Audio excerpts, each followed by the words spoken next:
Varicose veins కి సరైన చికిత్స కోసం సంప్రదించండి ఎవిస్ హాస్పిటల్. నమస్తే రమ్ గారు. నమస్తే జయ. ఏదైనా సరదా కథ చెప్తారు? చిన్న కథ చెప్పన. ఒక ఊళ్ళో ఒక భూస్వామి ఉన్నట్టు. ఆయనకి ఇల్లు, వాకిలి, తోట, మేడ, దొడ్డి, వాకిలి, పొలము, పుట్ర, చెరువు, చేట ఎన్నున్నాయో కనుచూపు మేర వరకు అయిందే. అసలు ఇల్లు మహాలక్ష్మి వైభవంతో తొలతూగుతూ ఉండేది. ఆయనకు ఒక్కటే లోటు, భార్య చనిపోయింది ఆయనకి. అయ్యో పాపం, పెళ్లి చేసుకోవాలని ఉండేది. ఏమడుగుతానులే, ఎవరిని అడిగితే ఏమంటారో లేని ఊరుకున్నాడు. ఈయనకి పొరుగున ఒక పేద రైతు ఒక ఆయన ఉన్నాడు. ఆయనకి మంచి చక్కటి గజ్జల గుర్రం లాంటి పిల్ల కొత్తుంది. దానికి 16 ఏళ్ళో 17 ఏళ్ళో ఉంటాయి. చిన్నప్పుడెప్పుడు అంత శ్రద్ధగా చూడలేదు ఆయన. అయితే ఏమైంది, ఒకనాడు తన పొలం పక్క నుంచి వస్తుంటే ఆ పక్కనున్న పొలం ఈ పేద రైతుది. 1 ఎకరం బతుకో ఎంతో ఉంది. ఆ పిల్ల అక్కడ చేలో నిలబడి ఏదో చేస్తుంటే ఆ పిల్లని చూసారు, ఆయనకు ఉత్సాహం వచ్చింది. అమ్మాయి, నువ్వు ఫలానా వాడి కూతురు కాదు అన్నాడు. అవునండి, నేను వాళ్ళ అమ్మాయినే అంతే. ఎన్నో ఏడే నీకు అన్నాడు. 16 ఏళ్ళు 17 వచ్చిందండి. అలాగా, నేను పెళ్ళాడదాం అనుకుంటున్నానే అన్నట్టు. అనేసరికి ఈ ముసలి నక్కకి పెళ్ళి ఒకటి తక్కువైంది. మంచిదండి అలాగే అంది. అయితే ఏమన్నాడు, ఎవరినో ఎందుకు, నిన్నే చేసుకుంటానే అన్నాడు. ఆ తేరగా కూర్చున్నారు ఏంటండి ఇక్కడ అంది పిల్ల. నిన్నే చేసుకుంటానంటే ఏదో సరదాకి, ఎవరిది, నేనేం సిద్ధంగా లేనన్నట్టు తేరగా ఉన్నావని, నేనే తేరగా ఉన్నాను నీకు అన్నది. అనేసరికల్లా ఈయన, అట్లా కాదు, మా ఇంట్లో 7 వారాల నగలున్నాయి, మరి మా పెద్ద భార్యది వడ్డాణం ఉంది, వంకి ఉంది, 2 వంకీలు, కిరీటం ఒకటే తక్కువ, అన్నీ ఉన్నాయి, అవన్నీ నీకే ఇస్తా, పెళ్లి చేసుకోనన్ను అన్నాడు. పెళ్ళేది గిల్లేదు, వెళ్ళండి, పెద్దాళ్ళు మీకు పని పట్టలేదు, వేళకోళ్ళలాడతారా, వెళ్ళండి అంది. అనేసింది. అనేసిన ఆయనకి తగ్గల. ఏమనుకున్నాడు, పిల్లని అడగకూడదు, వీళ్ళ నాన్న అడుగుదామని మర్నాడు ఏం చేశాడు, ఆ పక్కనున్న రైతుని, ఏమో సత్యం ఇలారా అని పిలిచి, పిల్ల పెళ్లి సంబంధాలు చూస్తున్నావా అని అడిగాడు. అడిగితే, లేదండి ఇంకా అంతే, ఎక్కడండి శక్తి అంటే, నువ్వేమీ ఆలోచించద్దు, 1 రూపాయి నువ్వు పెట్టద్దు, నీ పిల్లని నాకు ఇచ్చి పెళ్లి చేయి అనగానే తెల్లపోయాడు. మెరక మీద ఉన్న 10 ఎకరాలు రాసిస్తా నీకు, పిల్లని నాకు ఇచ్చే, పొలం నువ్వు చేసుకో హాయిగా. తర్వాత ఇంకో చిన్న పిల్లాడు ఉన్నాడు, ఒక 8 ఏళ్ళ వాడు. పిల్లాడికి ఉంటుంది, నీకేం భయం లేదు, నేను నీ అండలో ఉంటా, నీకు అండగా ఉంటా, పిల్లని నాకు ఇచ్చి పెళ్లి చేయమన్నాడు. ఈయనకి ఆశ పుట్టింది. ఆ కాలంలో ఓ 50 ఏళ్ల వాళ్ళకి 16 ఏళ్ల వాళ్ళని ఇవ్వడం పెద్ద విశేషమేం కాదు, అన్నీ జరిగేవట్ల. ఇంటికి వచ్చి కూతుర్ని ఒప్పించబోయాడు. ససేమిరా అంది పిల్ల, నిలువు ఎత్తు ధనం పోసినా వాడిని నేను చేసుకోను, ఆ ముసలాయన్ని ఏమైనా సరే అనేసరికి, ఇప్పుడు పొలం ఇస్తానన్నాడు, పుట్టిస్తానన్నాడని ఏం చెప్పినా అది విందే. ఇక ఒప్పించలేకపోయాడు. సరే ఆయన మళ్ళీ అడిగాడు, ఏమంటావు అంటే, 4 రోజులు ఆగండి అదే ఒప్పుకుంటుంది అన్నాడు. 4 అయింది, 40 అయింది అవటల్లా.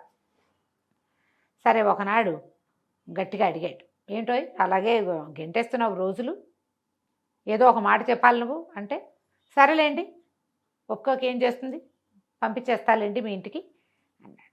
అని మీరు పెళ్ళి ఏర్పాట్లు చేసుకోండి అని చెప్పాడు. ఈయనేం చేశాడు, చుట్టాలు పక్కాలు 50 ఏళ్ల భూస్వామి గారు అందరికీ చెప్పాడు, నేను మళ్ళీ పెళ్ళాడిపోతున్నాను, చక్కని చుక్క అని చెప్పాడు. చెప్పి అందరికి పెళ్ళి ఏర్పాట్లు చేసుకున్నారు. మొత్తం పెళ్లి దగ్గరకు వచ్చేసింది. ఈ పిల్ల దీనిదారిని దానికేం తెలుసు, అదే కదా. అయితే ఏమైంది, పెళ్లి రోజు పొద్దునే ఆయన తన ఉన్న పాలేళ్లలో ఒక మంచి మెరిక లాంటి వాడిని ఒకటి పిలిచి, ఒరేయ్ మన పక్కన రైతు ఉన్నాడు కదా, బక్క రైతు, వాడి ఇంటికి వెళ్ళి, వాళ్ళు దొరగారు మీరేదో పంపిస్తామన్నారు కదా దొరగారింటికి, పంపించమని అడుగు, పంపిస్తాడు, వెంబడబెట్టి తీసుకురా అని చెప్పాడు. చెప్పంగానే కుర్రాడు చకచక వెళ్ళాడు. వెళ్ళి రైతు గారి ఇంటికి, ఏమండే సత్యం గారు, మా దొరగారు పెళ్ళండి, మీరేదో పంపిస్తానన్నారట అనేసరికి ఈయన, సరే ఏం చేద్దామని వాళ్ళ ఇంటికి అవతలగా ఒక బీడు ఉంది. ఆ బీట్లో పిల్ల ఏదో పని చేసుకుంటుంది. ఏం చేస్తుంది, ఒడ్లో ఎరటమో ఏదో చేసుకుంటుంది. ఆ బీట్లో ఉంది, వెంబడబెట్టు తీసుకెళ్ళమని చెప్పాడు. కుర్రాడు ఏం చేశాడు, బీట్లోకి వెళ్ళాడు. ఈ పిల్ల వంగి ఏదో ఒక పీకుతోంది, ఆకులు కొమ్మలు అవి చెట్లు పీకుతుంటే, ఏమండి మీ నాన్నగారు దొరగారింట్లో పెళ్ళికి ఏదో పంపుతానన్నట్ట, ఇచ్చేస్తే నేను తీసుకెళ్ళిపోతానండి తొందరగా, దొరగారు ఊరుకోరండి అన్నాడు. అనగానే పిల్లంది, ఓహో ఇదా ఎత్తు అని, మీది నల్లగుర్ర పిల్ల ఒకటి ఉంది కదా, దాన్ని ఇక్కడ కట్టేసాం, అది అయి ఉంటుంది, వెంటబెట్టు తీసుకుపో. వీడు అటు ఇటు చూసి ఆ బీట్లో ఓ పక్కన ఓ చిన్న కట్టుకోయకి కట్టేసి ఒక గుర్రపిల్ల కనపడింది. పెళ్ళికి గుర్రపిల్లతో ఏం చేసుకుంటాడు ఈయన అని వీడు ఆశ్చర్యపోయి ఆ గుర్రపిల్లనే ఎక్కి స్పారీ చేసుకుంటూ రయ్యమని వెళ్ళిపోయాడు దొరగారింటికి. భూస్వామి గారు వాకిట్లో దాన్ని కట్టేసి లోపలికి వెళ్ళి, అయ్యగారు తీసుకొచ్చానండి అన్నాడు. ఎదిరా అన్నాడు అయ్యగారు. వాకిట్లో నిలబెట్టానండి అన్నాడు. అయ్యోయ్యో వాకిట్లో నిలబెట్టమేంట్రా, మేడ మీద తీసుకెళ్ళు అనగానే, మేడ మీద అండి, నా వల్ల అవుతుందండి అన్నాడు. ఎందుకు కాదురా, పిల్ల ఈయనేమనుకున్నాడు, పిల్ల ఏదో మారం చేస్తోంది రావడానికి అనుకుని 2-3 సాయం పట్టించు పైకి తీసుకెళ్ళి అనగానే వీడు సరే అని మళ్ళీ బయటికి వెళ్ళి ఓ 2 పనివాళ్ళని కేకేసి, ఒరే నేను మెడపుచ్చుకు లాగుతా, మీరు వెనకాల చోచో అనండి, చిన్న దెబ్బ వేయండి, ఎలాగో ఒకలాగా దీని కాలు ఒక్కో కాలు ఎత్తిపెట్టైనా సరే మనం మేడకిచ్చాల్సిందేరా దొరగారు ఆజ్ఞ అన్నాడు. ఎవరి దారిన వాళ్ళు పెళ్లి పనులలో ఉన్నారు. పెళ్ళి ఇంటికి పెడగా ఉన్న హాల్లో పెద్ద సావిట్లో పెళ్ళి. 3 కుర్రాళ్ళు కలిసి దాని నయానా భయానా బతిలాడి బామాలి మేడెక్కిచ్చారు. మేడ మీద కట్టేశాడు. మరి కట్టే ఎద్దు గుర్రాన్ని కిందకు వచ్చాడు. అయ్యగారు చచ్చిపోయానండి మేడెక్కించడానికి, మేడెక్కిచ్చేసి వచ్చా, ఇప్పుడు ఏం చేయమంటారు అన్నాడు. ఆయన అన్నాడు, ఒరే చస్తే చచ్చావులేరా, నీ కష్టం ఉంచుకొని నేను నువ్వు పడిన కష్టానికి ప్రతిఫలం తప్పకుండా పెళ్ళయ్యాక చూపిస్తా. నువ్వు ఇంకా ఇప్పుడు ఏం చేస్తావంటే మన పేరెంట్ వాళ్ళందరినీ పిలిచి వాళ్ళందరినీ పని తీసుకెళ్ళి చక్కగా పెళ్లి కూతురుగా అలంకరించండి అన్నాడు. ఎవరినండి అన్నాడు. నువ్వు తీసుకొచ్చావు కదరా దాన్నే అన్నాడు ఈయన. అనగానే వీడికి అర్థం కాలేదు, కుర్రాన్ని అలంకరించమంటాడు. సరే ఈయన సరదా ఏమిటో, అలాగేనండి అన్నాడు. అక్కడి నుంచి పందిట్లోకి వెళ్ళాడు. ఒక 3-4 పేరెంట్ వాళ్ళని పిలిచాడు. శివరమ్మ గారు సీతమ్మ గారు రండి అలంకరించమన్నారు అయ్యగారు అని చెప్పి, చీర అది ఆయన చెప్పాడు, నగా నాణ్యం దిగేసి చీర అది కట్టి తలకాయ దువ్వి పువ్వులు పెట్టి మెళ్ళలో పువ్వులు దండేసి తాళిబొట్టు కూడా చేత్తో పుచ్చుకురమ్మను అన్నాడు. సరే పైకి వీళ్ళందరినీ ముత్తైదులను తీసుకెళ్ళాడు. వాళ్ళంతా గుర్రాన్ని మొహానికి కాస్త పౌడర్ రాసి కళ్యాణ తిలకం దిద్దారు. ఓ చీర దాని మీద కప్పారు, ఓ దండని దాని చెవుల మీద నుంచి ఇలా ఉంటాయి చెవులు, ఇటు నుంచి ఇటు ఓ దండేశారు. నెక్స్ట్ ఏమిటంటే తాళిబొట్టు మెళ్ళో దండ, ఓ దండ ఒక పళ్ళెల్లో పెట్టుకున్నారు. తాళిబొట్టు కూడా ఉంది మేడ మీద అల్మర్లో. బంగారపు వస్తువులు అలంకరించారుగా, నెక్లెస్లు పెట్టగలిగినని పెట్టారు. దానికి ఎన్ని పెట్టగలరు, కొన్నే పెట్టగలరు. అది ఇంత దాని మెడ ఇంత పొడుగుంటుంది. పట్టిన అలంకారాలు దానికి అలంకరించారు. 2 చీరలు కప్పారు. కిందకు వచ్చాడు. అలంకరించామండి అన్నాడు. ఇంకేమిటి ఆలస్యం, తీసుకురా అన్నాడు ఆయన. తీసుకురా అనగానే మేడ మీద నుంచి మెట్ల మీద టకా టకా టకా చప్పుడైంది. వెళ్ళేటప్పుడు కష్టమైంది, వచ్చేటప్పుడు కష్టం కాదు, ఈజీ కదా దిగడం ఈజీ.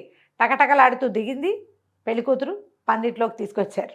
పందిట్లోకే ఆయన నిర్ఘాతపోయాడు. వచ్చిన వాళ్ళతో గెల్లుమని నవ్వారు. మామూలు గోళ్ళు మనలేదు. వాళ్ళు చక్కగా అలంకారం చేసి బొట్టు పెట్టబడి ఉన్న చక్కని నల్లగుర్ర పిల్లని చూశాడు ఆయన. ఇదేమిటి అన్నాడు. మీరు తెమ్మన్నారు కదండి అని. ఆయన ఏం మాట్లాడలేకపోయాడు. అందరూ నవ్వారు. గుర్రపిల్లని పెళ్లి చేసుకుంటున్నావా అన్నారు కొంతమంది. ఇప్పుడు ఏం చెప్పాలో తెలియలా. ఈ గుర్రపిల్ల వాళ్ళది కాదు, ఈయందే. పైగా ఈయన ఏం చేశాడు, నేను ఇంతకాలానికి పెళ్లి చేసుకుంటున్నానని ప్రచారం చేశాడు. గుర్రాన్నే పెళ్లి చేసుకుంటున్నాడేమోనని కొంతమంది అంటున్నారు. ఇదో శాస్త్రం ప్రకారం అయ్యి ఉంటుంది అని కొంతమంది. దగ్గర వాళ్ళు, వీడికి ఇదేం పోయే కాలం, గుర్రాలను అలంకరించి తెచ్చుకున్నాడు, చదవేస్తే ఉన్నమతి పోయింది, డబ్బులు ఎక్కువ వేసరికలు ఇలాంటి వేషాలు వస్తాయని ఇంకొంతమంది నవ్వుకున్నారు. ఏం చెయ్యాలో తెలియలే. ఆ గుర్రం జనాలందరినీ చూసరికి కంగారు పడి కథం తొక్కటం మొదలుపెట్టింది. ఒరే దీన్ని బయట కట్టేరా నాయన అని దాన్ని బయటికి పంపించి వచ్చిన వాళ్ళందరికీ భోజనాలు పెట్టి పెళ్లి మాట ఎత్తకుండా నోరు మూసుకుని ఊరుకున్నాడు. ఇంకా ఆ పిల్ల ఆయన కనపడ్డప్పుడల్లా మొహం తిప్పుకునేది. ఏం చేస్తారు, 10 ఎకరాలు లేదు, 25 ఎకరాలు లేదు, ఏం చేసినా పెళ్ళిళ్ళు అవ్వవు. కథకంచికి మనం ఇంటికి రాసి ఉండాలి అంతే.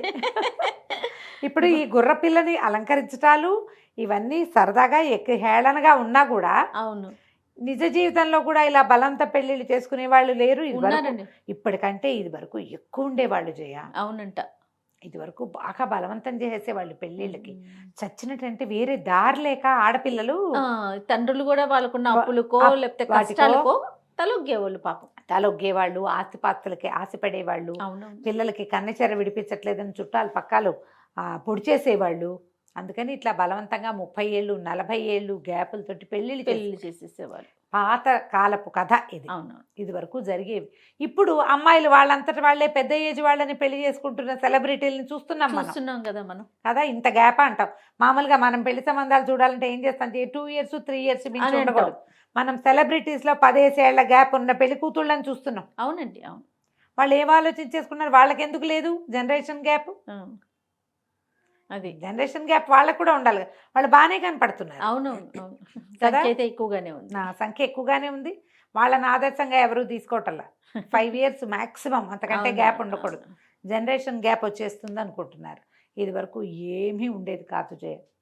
30 ఇయర్స్ గ్యాప్ వా. చాలా సహజంగా ఉండేది నిజంగా. రైట్ రామ్ గారు, నమస్తే. నమస్తే జయ.